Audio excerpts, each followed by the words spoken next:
እጃችሁን አፋችሁ ላይ ጭናችሁ በዚህ ልክ መነኮሳት እየተፈተኑ ነው እንደምንሰድባቸው ትላላችሁ።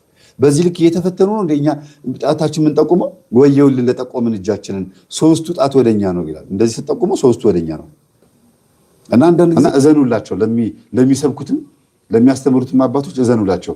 በሰበኩ ባስተማሩ ቁጥር በዙሪያቸው ያሉት እህቶችም የተለያዩ ሰዎች ፈተና ሊያደርሱባቸው ይችላል። ወደውም ሳይወዱም ፈቅደውም ሳይፈቅዱም ሳያውቁትም አውቀውም ሊሆን ይችላል። በብዙ ነገር ህይወቱ ሊጎዳ ይችላል። የሰው ልጅ ግን በአንድ ነገር መጎዳት የለበትም። እግዚአብሔርን በማጣት የእግዚአብሔርን ፍቅር በማጣት መጎዳት የለበትም። እግዚአብሔርም ይህን ስለሚያውቅ ነው የማንንም ሰው ነፍስ ወደ ሲኦል እንዲገባ አልፈልግም፣ ማንም ሰው እንዲሞትብኝ አልፈልግም ያለው። በዚህ ቀን የሀገረ ቶና የከበረ አባት አሞኒዮስ አረፈ። ይህም አሞኒዮስ ቅዱስ ጎልማሳ ሆኖ ሳለ አባ እንጦንስ ወደ ምንኩስና ሲጠራው ራእይን አየ። አባ እንጦንስ ካረፈ ቆይቷል። በህልሙ አባ እንጦንስ ወደ ገዳም ና ብሎ ሲጠራው አየ። ያ ማለት መንኩስ ማለት ነው። ጎልማሳ ሆኖ እግዚአብሔር ጠርቶኝ ነው ብሎ ገዳም የሚገቡ ሰዎችም እንደዚህ አይነት ራእይ ሊመለከቱ ይችላሉ። አጋንንትም ሊጠራ ይችላል አስመስሎ። ግን ሱባኤ መያዝ ያስፈልጋል። እሺ። በነቃም ጊዜ ተነስቶ ወዲያውኑ ወደ አባ ኤስድሮስን ታውቃላችሁ፣ ብዙ ታሪክ ላይ ያሉ አባት ናቸው። በረከታቸው ይደርብን። ወደ አባ ኤስድሮስ ሄደ። ከእርሱም አስኬማውን ለብሶ እያገለገለም በእርሱ ዘንድ ኖረ። ከዚያም በኋላ ወደ ደብረ ቶና ተመልሶ ለራሱ በዓትን ሰራ። በታላቅ ገድልም ተጠምዶ በቀንም በሌሊትም ተጋደለ ይልና ጀመረ። ከዚህ በኋላ እንግዲህ ተጋድሎ ተጀመረ። ምን ማለት እንደሆነ ትረዳላችሁ።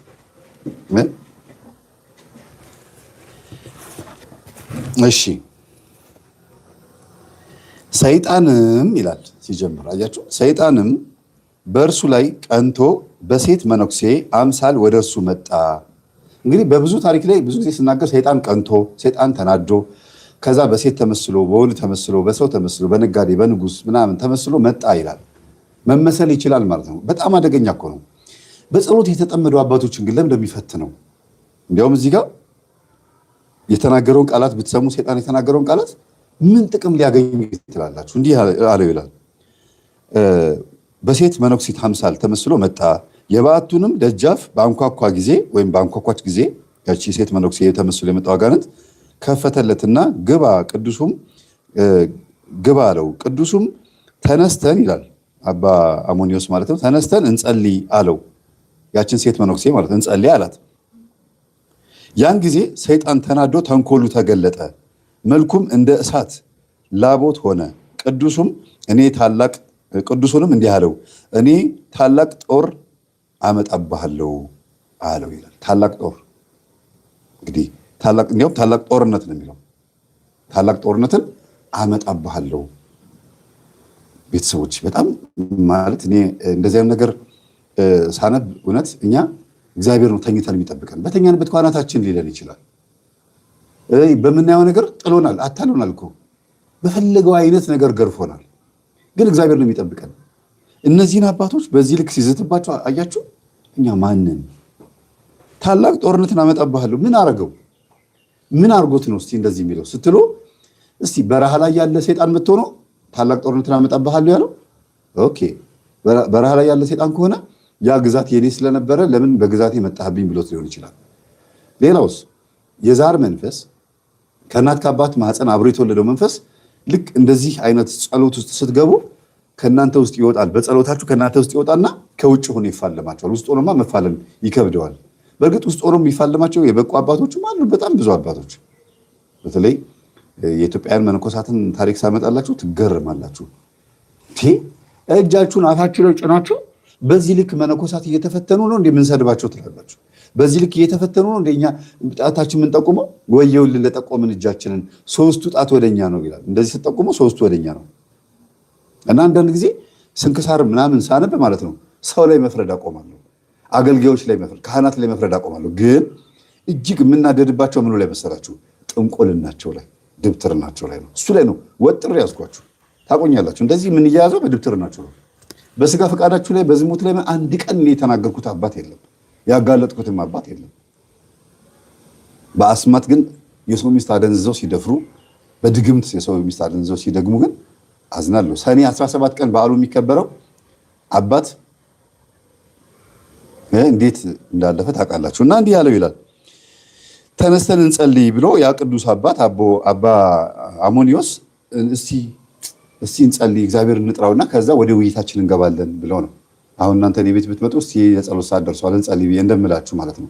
የዛን ሰዓት ሴጣን ተናደደ። ስራ ሊያስፈታው ነው የመጣው።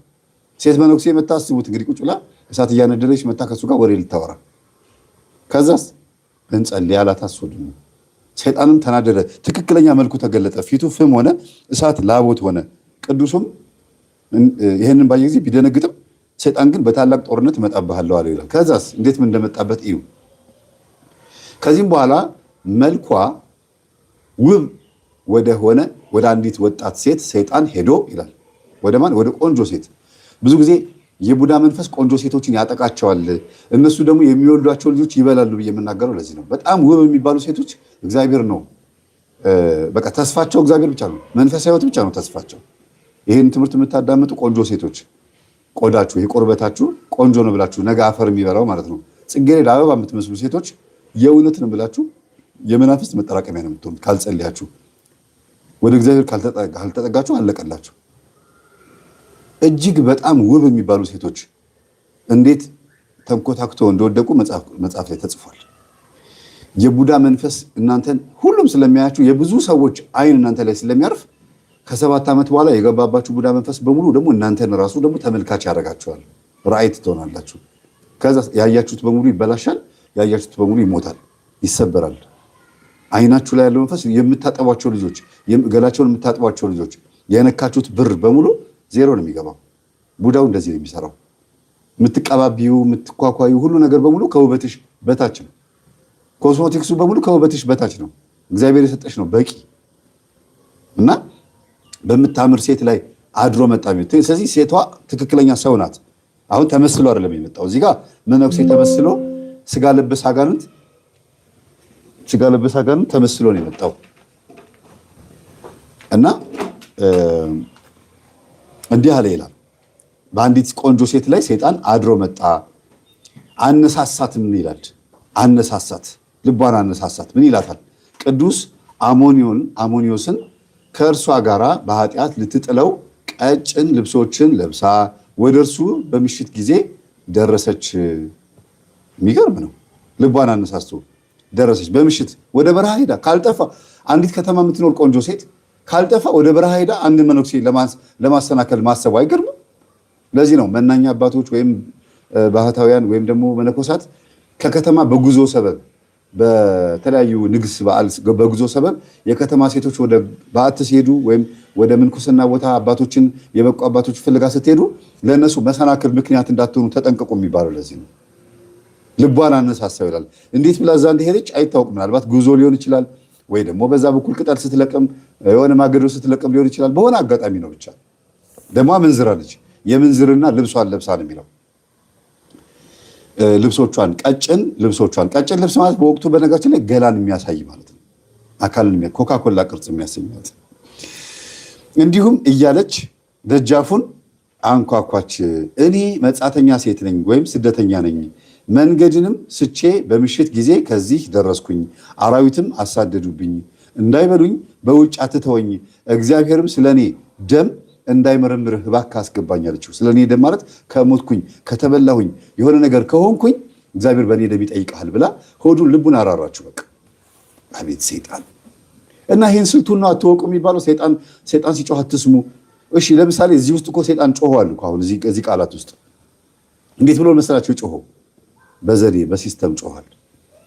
አባቶቻችን በፊደል ጮሁልን፣ እኛ ደግሞ በማንበብ እንጮሃለን። ከዛስ በተግባር እንጮሃለን። ሰይጣን እኛ ላይ ከመጮሁ በፊት እኛ መጀመሪያ ወደ እግዚአብሔር እንጮሃለን ማለት ነው። አሃ አንድ የሆነ ወንድ ወይም አንዲት ሴት የሆነ አሰናካይ የሆነ ነገር ወደ ህይወታችሁ ሲመጣ ትላላችሁ። በነገራችን ላይ ትናንትና ለ7 ሰዓት ያክል ለፋሲካ ሌሊት ነው አይደል? ሰላም ለፋሲካ ሌሊት የሚል የአማርኛ ፊልም ተለቆ ነበረ። በጣም የሚገርም ፊልም ነው። ቁጭ ብዬ ካየሁት በኋላ ከሌሊቱ 7 ሰዓት አካባቢ ላይ ሆን ብዬ ነው ፊልሙን ያየሁት። በጣም የሚጠቅም ፊልም ነው። አንድ የሆነ ወጣት ቸርነት የሚባል አርቲስት ነው አይደል? ከመስከረም አበራ ጋር ይመስለኛል ሲሰሩ ፋሲካ ሌሊት ነው ሊያስቀድስ ወይም ደግሞ የመጨረሻውን ትንሳኤውን አስቀድሶም ብሎ በቃ ጠዋት ሲነጋ ፋሲካ ነው አስቡት። ነጠላውን ለብሶ ሲወጣ የሚገጥመውን ፈተና ነው የሚያሳየው። ቤተክርስቲያን ሳይሄድ እንዴት መከራውን እንደሚያይ መጨረሻ ድረስ እስከሚነጋ ጠዋት ድረስ በቃ የአንድ ሌሊት አዳር ነው ፊልሙ። በጣም ያስተምራል። ሰይጣን እንዴት እንደሚፈትን የተለያየ ሴቶች፣ የተለያየ ወንዶች፣ የተለያየ ነገሮችን እየላከ እንዴት ከእግዚአብሔር መንገድ እንደሚያስቀር ነው የሚያሳየው። በሲስተም ነው የሰሩት ፊልሙን። ካለ እዩት ፊልሙን ካገኛችሁት፣ ካልሆነ ግን ሲኒማ ምናምን ካለ እዩት። እኔ ትናንትና በዩቲዩብ ተለቆ ካየነው በኋላ አጠፉት። 7 ሰዓት ከምሽቱ 10 ሰዓት ጀምሮ እስከ ሌሊቱ 6 ሰዓት ድረስ ነበረ ፊልሙ። አሁን ደግሜ ሳየው ግን የለም። ምናልባት ስክሪንሾት አድርጌዋለሁ ግን እስቲ ስክሪንሾት ካደረኩት ሾርቱማ አለ። አዎ ሾርቱ አለ። እስቲ ስክሪንሾት አድርጌዋለሁ እንዴ ትናንትና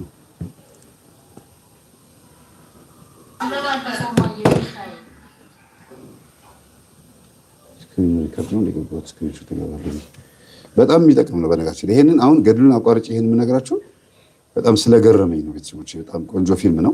የሰሩትን ሰዎች አደንቃለሁ። አርቲስቶቹን ብቻ ሳይሆን ይሄን ሀሳብ ያሰቡትን ሰዎች አደንቃለሁ። ታንኪዩ። እዚህኛው ላይ መሰለኝ ይሄ ነው አይደል? ሰላም ስክሪንሾት አድርገሽ አምጪልኝ እስቲ እና እንትን ናሆም ሪከርድስ ከተሽ ስክሪንሾት አድርገኝ እና አይ ብሎ እንትሩን ናሆም ሪከርድ ትገቢና ፖስት ውስጥ ትገቢልኛለሽ። ኮሚኒቲ ውስጥ ፎቶ ለቀዋል። ፊልሙን ይውት። እሺ አሁን ወጣችሁ ልታዩ ነው እንደ ፊልሙን። ቆይ እኔም ሊው እያሉ ሊወጡ እንዴ? ቆይ ያው ሰብስክራይቡ ከቀነሰ ማን ነው ቪው ከቀነሰ በጣም ነው የምታዘባችሁ። አረግማችሁን ግን አዝንባችኋለሁ። የፊልም ወዳጅ ሁሉ ከወጣ እሺ። አሁን የቅዱሳን በረከት እንዳያመልጣችሁ በደንብ አዳምጡ። ርዕሱን ልንገራችሁ። ለፋሲካ ሌሊት ነው የሚለው። እሺ አምጪ። ለፋሲካ ሌሊት። ቆይ ዝም ብለሽ አሳይኝ፣ ችግር የለውም። ይሄ ነው ያው በጣም አስተማሪ ፊልም ነው። እሺ ወደ ጉዳያችን እንግባ። አቤት ልቡን ስታራራ መጻተኛ ነኝ፣ መጻተኛ ሴት ነኝ። መንገድ ስቼም በምሽት ከዚህ ደረስኩኝ። አራዊትም እንዳይበሉኝ በውጪ አትተወኝ። እግዚአብሔር በእኔ ደም እንዳይጠይቅህ እባክህ እንዳይመራመርህ አለችው። በከፈተላትም ጊዜ የሰይጣን ማጥመጃው እንደሆነች የላካትም እርሱ እንደሆነ አወቀ። ምን ስላለው? ጸጋ ስላለው አወቀ። የሰይጣን ማጥመጃ እንደሆነች ከፍቶ ሲያያት ዝም ብለዋል። አለባበሷን የምንዝር ጌጧን ምናምን ሲያየው አወቃት፣ ደነገጠ። አወቃት። እናንተ ይታወቃችኋል? አዎ። በነገራችን ላይ አቤቱ ጌታው ይቅር በለኝ፣ በቃ እችኛዋን ኃጢአት ብቻ ለስራት፣ በቃ እንደምንም ይችን ሳምንት ይችን ዓመት ብቻ ታገሰኝ እያልን እኮ የምንሰራው ኃጢአት እንደሆነ እያወቅን ነው። ይህ ቅዱስ አባት ግን አወቀ ይልና ይኸውላችሁ፣ ከዛስ በአምላካዊያት መጽሐፍት ቃልም ገሰጻት። በአምላካዊያት ማለት በጸሎት መጽሐፍቶች ማለት ነው። ለኃጥአን ስለተዘጋጀ የሲኦል እሳትም አስገነዘባት።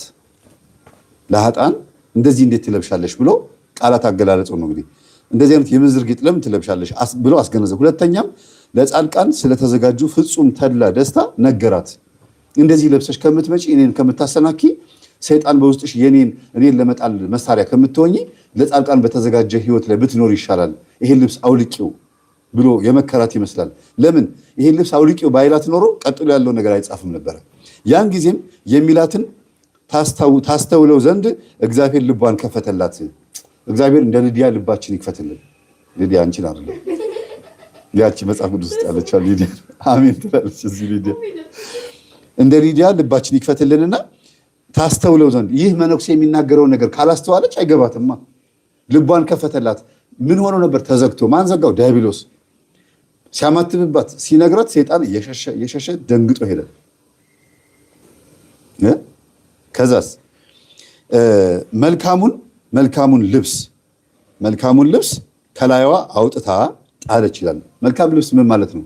የመጽሐፉ አገላለጽ መልካሙን ልብስ ማለት ምን ማለት ነው? መነኩሴ ማዳበሪያን የሚለብሰው ወይም ደግሞ ኮተት ፀጉር፣ ተራ የግመል ፀጉር ወይም ደግሞ ሌላ ነገሮችን ቃጫ ምናምን ሬቱን ቀጥቅጠው መሬት ላይ ብዙ ጊዜ እኔ ገዳም ሲሄድ አንድ አባት ምናሉኝ ልጄ ስራ ልሰጥህ ነው አሉኝ። ምን ነው አልኳቸው። ይሄን መሬት ለቀጥቅጥልኝ አሉኝ። ገዳም ሲሄድ እኔ ባዶ እግሬን ነው የምሄደው። ከተማ ላይ አንድ ቀን ከእግሬ ከጫማ ወልቆ እኮ እንደው መሬት ነክቶ አያውቅም። እና እግሬ ንፍርቅ እስከሚል ይቆስላል። እና ሬት ደግሞ ቀጥቅጥ ብሎ ሰጥተውኝ ሾኩ ሲጠረቋቁሰኝ አስቡት። ከዛ ያንን መሬት ላይ ቀጥቅጬ ቃጫ አውጥቼ ገመዱን ገምደን ምን ብለን ታጥቦ ይሰጣል። ከዛ ደግሞ እሱን ምን ያደርጉታል? ጉንጉን አድርገው ጆን እያደርገው ይሰፉታል። ከዛ እሱን እንደ ኮት ይሰፉታል። ይኮሰኩሳል፣ አይመችም። ይሄን ለብሰው የሚሰግዱት አባቶች ሬት ማለት አንዳንድ ጊዜ ሆን ብሎ ስጋቸው እንዴት እንደሚጎዱት ስታስቡ ከስጋ ይልቅ የነፍሳቸው ነገር በጣም ይበረታል አባቶች። ከዛ መልካሙን ልብስ የተባለው እኛ ምን ለብሰው ልብስ ነው። ልብስ አውልቃ ጣለች።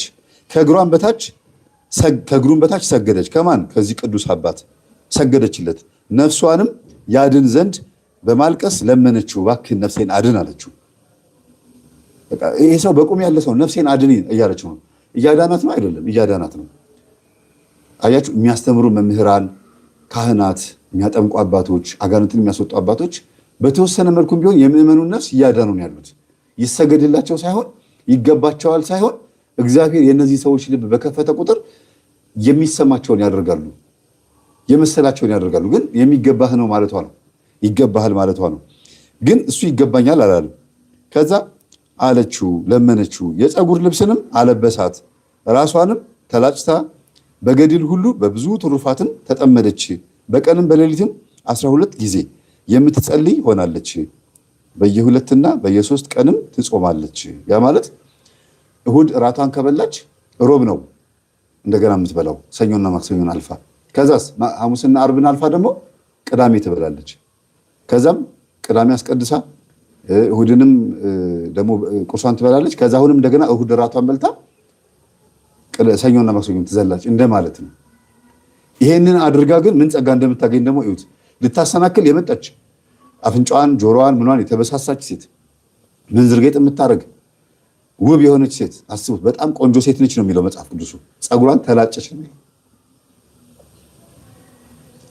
አለ የሚባለው የሚያምረውን ነገር በሙሉ አስወገደች።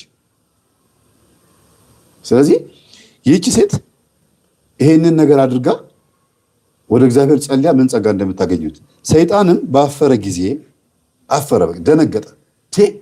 ይችን ቆንጆ ብልክበት ጭራሽ እኔን ከሷ ልብ ውስጥ አስወጥቶ እንደገና ደግሞ ምርኮ የእግዚአብሔር የክርስቶስ ምርኮ አደረጋት፣ አሸነፈኝ፣ እንዴት ነው ማሰናክለው ብሎ ደግሞ እንደገና አሁንም አደፈጠ ይላል። እና እዘኑላቸው፣ ለሚሰብኩትም ለሚያስተምሩትም አባቶች እዘኑላቸው።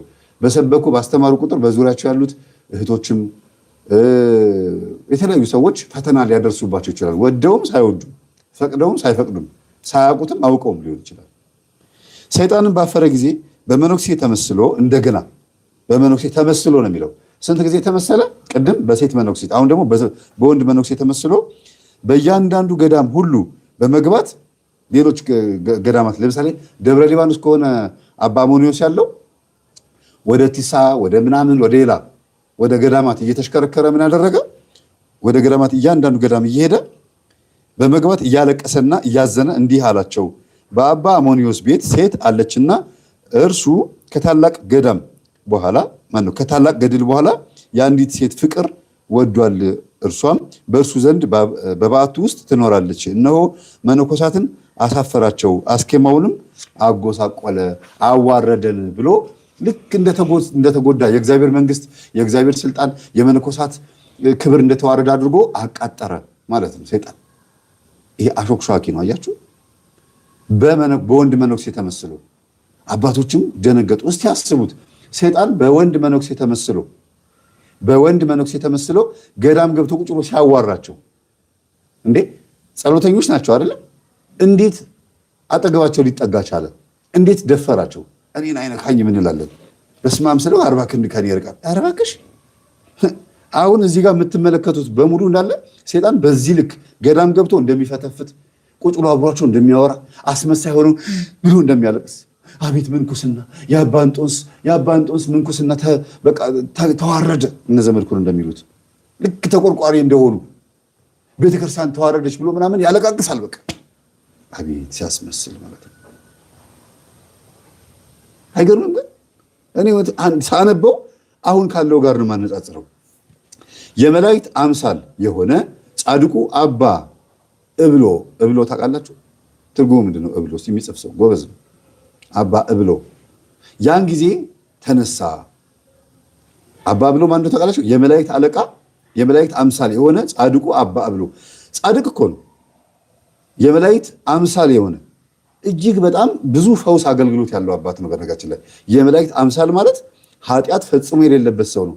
ከምን ከተጋሉ የተነሳ ሰይጣን ግን መቶ ሲያሾከሹክ ይህ አባት ተታለለ፣ ደነገጠ። በዚህ ልክ ሰይጣን የእነዚህንም አባቶች ልብ ይሰርቃል ማለት ነው። እንኳን ሌሊቱን ሙሉ ሲሰድቡን የሚያድሩትን ሰዎች ልብ ቀርቶ ጠቋር እንደ ቱታ የለበሳቸው አፋቸውን የሚከፍቱብን ሰዎች ቀርቶ የእነዚህንም አባቶች ልብ ይሰልባል። ሌሊት የሚገርማችሁ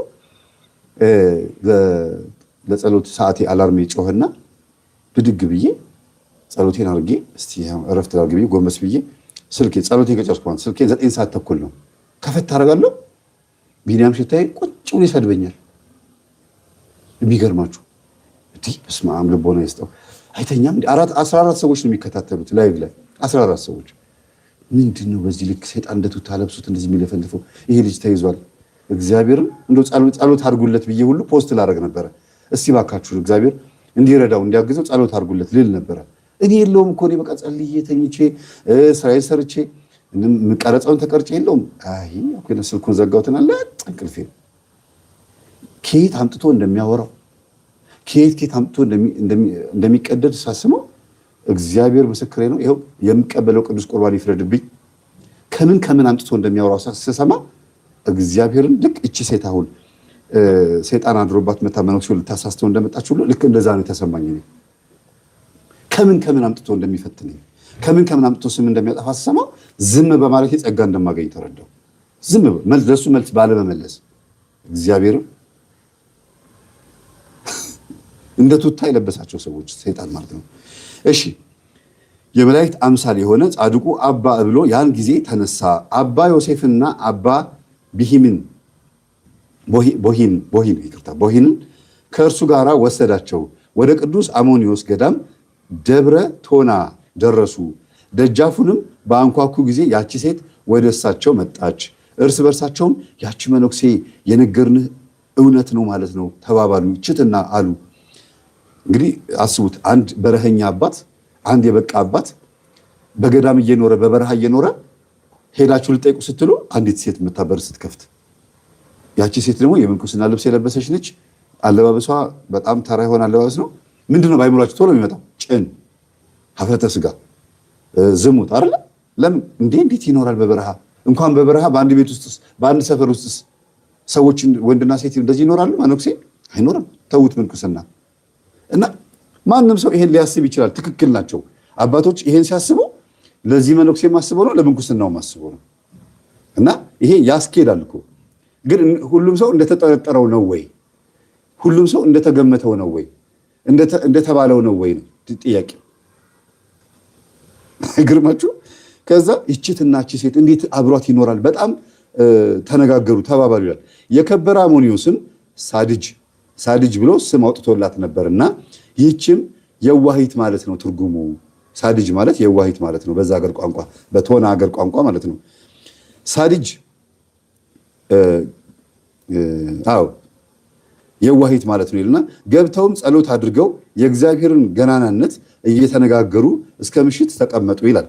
አሁን አባ አሞኒዮስ እግዚአብሔር እጅግ የሚደንቅ አባት ነው፣ የሚደንቅ አምላክ ነው እያለ ስለ እግዚአብሔር ገናናነት ያወራቸዋል። እነሱስ ያቺ ሴት ወዲያ ወዲህ ስትል ምን ስትል ምግብ ለማቅረብ ሊሆን ይችላል። ሲያዋት ደግሞ ስለ እግዚአብሔር ቃል ያስተምረናል ከሴት ጋር እየተቀመጠ በበረሃ አይደል የሚሉት። የበቁ አባቶችም ሊሆን ይችላሉ ማለታቸው እንደ መጥፎ አይቆጠርም። ያዩት ነገር ሊያስብል ስለሚችል ነው። ግን እግዚአብሔር ደግሞ እውነትን ይገልጣል አይደል? አዎ። አባ አሞኒዮስን አምባሻ እየጋገረችልን ነውና ተነሱ ሳድጅን እንያት አላቸው። ምን ማለት ነው? አምባሻ ውስጥ እየጋገረችልን ነው። ጨውና አምባሻ ብቻ ነው የሚበሉት። በነገራችን ላይ ጨው በጣም ከባድ ነው አይደል? ጨጓራ ይልጣል። ሆን ብለው ነው ጨጓራቸው እንዲልጠው ጨው የሚበሉት እንዲታመሙ። ምክንያቱም እንደ ሰማዕታት አይታረዱ። ስለ ክርስቶስ እንዴት ብለው ፍቅራቸውን ይግለጹ? ራሳቸውን እየጎዱ ነው እንደዚህ የሚያደርጉት ማለት ነው። እና ሳድጅን እንያት እስቲ አምባሻ እየጋገረች ነው ኑ እንያት ብሎ አባ አሞኒዮስ ይዟቸው ሄደ። ግን አውቆ ነው፣ ልባቸው ውስጥ ያለውን ስላወቀ ነው። እንደተጠራጠሩት ፊታቸውን አይቷል። ይሄ መነኩሴ ይሄ መናኝ የሸወደ ነው የሚለውን ሐሳብ አይቶታል ማለት ነው። ሙስቲ እንያታልና ወደ ውስጥ ይዟቸው ገባ። በገቡም ጊዜ በሚነድ እሳት ምድጃ ውስጥ ቆማ እጆቿን ወደ ሰማይ ዘርግታ ስትጸልይ አገኟት። የሚነድ እሳት ውስጥ እኮ ነው። አይተውም ስለዚህ ድንቅ ስራ እጅግ አደነቁ። የተመሰገነ እግዚአብሔርንም አመሰገኑ። አንገታቸውም ደፍተው ሊሆን ይችላል። በሚነድ እሳት ውስጥ አምባሻ በሚጋገርበት እሳት ውስጥ የአረቦች ምድጃ ታውቃላችሁ? ትልቅ ጎተራ የሚመስል ምድጃ ነው። ከዛ ከአፉ ላይ ቀዳዳ ነው አይደል? ከዛ እታች ጉድጓድ ውስጥ ገቡና ሊጥ እንደዚህ ነው የሚለጥፉት፣ እንደዚህ ያደረጉ። ከዛ ያ ሊጥ ሲበስል ደግሞ ይቀርፈፍ እያደረጉ እያወጡ ነው። እንደዚህ ጋን ነገር ነው። ከዛ በዚህ በኩል እየገቡ ነው ሊጡን የሚለጥፉት እንዲህ እያደረጉ አይደል? አዎ፣ እዛ ውስጥ ገብታ እኮ ነው የምትጸልየው። እቶን ውስጥ እኮ ነው። ሲኦል ውስጥ ገብቶም ያመሰግንሃል ወይ ይላል። ሲኦል ሳንገባ ግን በምድር ላይ ባለው መከራ ደስተኞች ሆነን ብናመሰግነው ይቀላልና ስታመሰግነው ተደነቁ ይላል። ከዚህም በኋላ አቅርባላቸው በሉ። እንዴት ብለው በልተው ይሆን? መጀመሪያ እየጋገረች መሆኑን ሲያውቁ ባጠገባቸው ሽርጉድ ስትል፣ ምናልባትም ይቺ ሴት ቆንጆ ሴት ስለነበረች፣ የምታምር ሴት ስለነበረች ቅርጿ ሁሉ ነገሯን እያዩ ሊሰናከሉ ይችሉ ይሆናል። ተውትና አልተሰናከሉ ብለን እናስብና መጀመሪያ ያስቡት የነበረው ሐሳብ ሌላ ነው። ሁለተኛ ላይ ሲያስቡ ግን ይሄን አምባሻ ሲበሉ ቅድስት የተባረከች ሴት ምግብ የሰራችውን ምግብ እንደሆነ አድርገው ነው የሚያስቡትና እንዴት እየፈሩ እንደሚበሉ ታስቡ። በዚያችም ሌሊት መልአክ ስለ አባ አሞኒዮስና ስለ ሳድጅ ገድላቸውን ለአባ እብሎ ነገረው። እንዴት ብሎ? በዛች ሌሊት በህልም ይሁን በእውን አይታወቅም። ይሄ አባ እብሎ የሚባለው ሰው የመልአክ አምሳል ነው። እንደ መልአክ የሚኖር ሰው ነው። ስለዚህ መልአክ መጥቶ ተገልጾ የአባታችን የአባ አሞኒዮስንና የሳድጅን የዚችን ቆንጆ ሴት ማለት ነው የሳድጅን የመናኟን የቅድስት ሴት ታሪካቸውን ነገረው። ወደዚህም ዛሬ ያደረሳችሁ እግዚአብሔር ነው፣ ወደዚህ ገዳም ያደረሳችሁ እግዚአብሔር ነው፣ የሳድጅን እረፍት እንድታዩ ነው የመጣችሁት አላቸው። ልታርፍ ነው። እግዚአብሔር ይሄን ተአምር ከሰራች በኋላ እንድታርፍ ፈቀደ። በቃ ይበቃሻል፣ ከዚህ ዓለም እረፍ ያላት። ስንት ዓመት ኖራ ይሆን? ሳድጅን አስቧት እንግዲህ። 3 ሰዓትም በሆነ ጊዜ ጠዋት ማለት ነው የሚያስጨንቅ የሆድ ዝማ ይላል። ዝማ ማለት እጅግ በጣም ከባድ ነው። የሚያስጨንቅ የሆድ ዝማ ታመመች። ለምንድን ነው የምትጨነቀው? የእግዚአብሔር ልጅ አይደለች? እንዲሁ ዝም ብሎ እነሷን ውልቅ አድርጎ ያወጣው? ለምንድን ነው ግን ብዙ ጊዜ እግዚአብሔር ሰዎች የሚፈልጉትን የሚሰጣቸው ሲባል፣ ጽድቅ ከሆነ ጽድቅ ይሰጠናል፣ መከራ ከሆነ መከራ ይሰጠናል። በመከራ ውስጥ ጸጋ አገኛለሁ ብሎ የምናስብ ከሆነ በዛ ውስጥ እንድንችለው አድርጎ ይሰጠናል። ሰው ወደዚህ ምድር ሲወርድ ሲፈጠር ሰይጣንን እንዲያሸንፍ ተደርጎ ነው የተፈጠረው ያልኳችሁ ለዚህ ነው። ስለዚህ እጅግ ከባድ የሆድ ህመም የሚያስጨንቅ ነው የሆድ ህመም ታመመች። በእግዚአብሔርም ፊት አንዲት ስግደትንም ሰገደችና አንድ ስግደት እንደዛ እየታመመች አንዲት ስግደትን ሰገደችና በዚያውም ነፍሷ ሰጠች።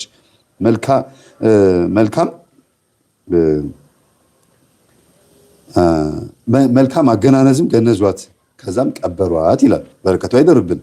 አባ አሞኒዮስም ትሩፋቷን ሊነግራቸው ጀመረ። እርሷም በእርሱ ዘንድ በ18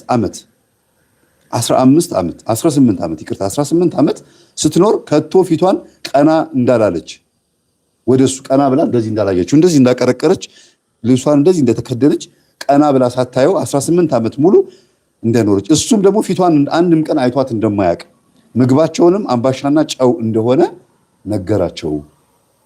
የሚገርም ነው። እሳትና ጭድ አብረው ይኖራሉ እየነደደ።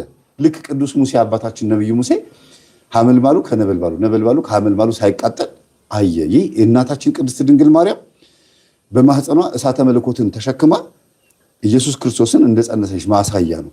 እዚህ ጋር ስንመጣ ግን ሴት የምታምር ሴት ቆንጆ ሴት ገዳም ውስጥ ከአንድ መነኩሴ ከአንድ መናኝ ጋር አብራ 18 ዓመት መኖር ማለት በጣም ከባድ ነው አይደል?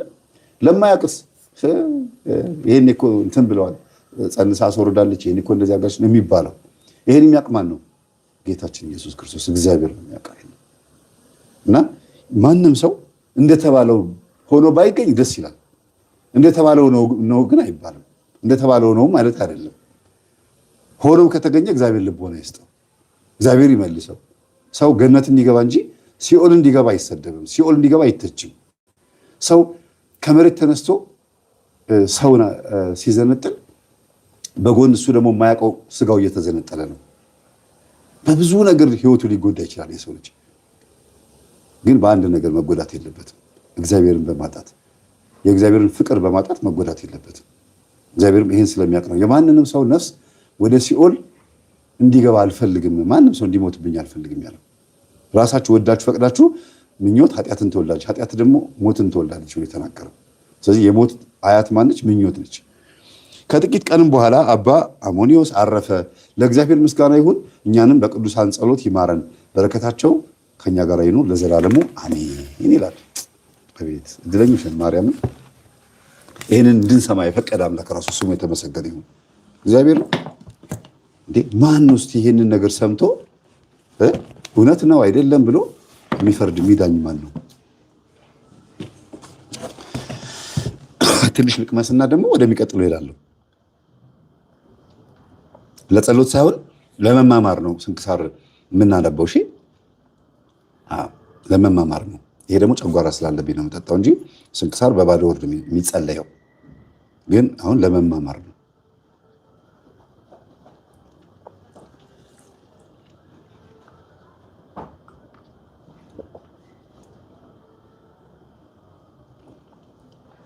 እድለኞች ናቸው። ማርያምን እንዲህ አይነት ነገር እያነበብን በዚህ እሳት በሆነ ዘመን ይሄን መማማራችን እድለኞች ነን። እግዚአብሔር የቅዱሳን ታሪክ እንደዚህ ባይጻፍልን ሰይጣን እንዴት እንደሚያጠቃ በምን እናቅ ነበር?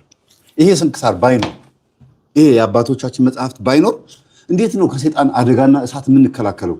አረጋዊ መንፈሳዊ ፊልክስዩስ እንዲሁም ደግሞ ማር ይስሐቅ እነዚህ ሶስቱ የመነኮሳት መጽሐፍት ባይኖር መነኮሳት በገዳም ውስጥ በባት ውስጥ ሆነው ሰይጣንን ማሸነፍ እንዳለባቸው እንዴት ይማሩ ነበር? ስለዚህ ስለ ሰይጣን ተንኮል የግዴታ መማር አለብን። 70% እንዲያውም ትናንትና 40% ብያለሁ አይደል? 70% ለምን የምንገባው ገነት ነው። ገነት ለመግባት ውትድርና መማር አለብን። ወታደር የሆነ ሰው ጥይት ያስፈልገዋል። ጥይት ደግሞ መግደያ ነው። ማን መግደያ? እኛ የሰራነው ጥይት ሰው መግደያ ነው። የኛ ጥይት ደግሞ ጠላት ዲያብሎስን ማሰሪያ ነው። መቼም እሱ አይሞትም። ማሰሪያ ሲኦል መሸኛ ነው።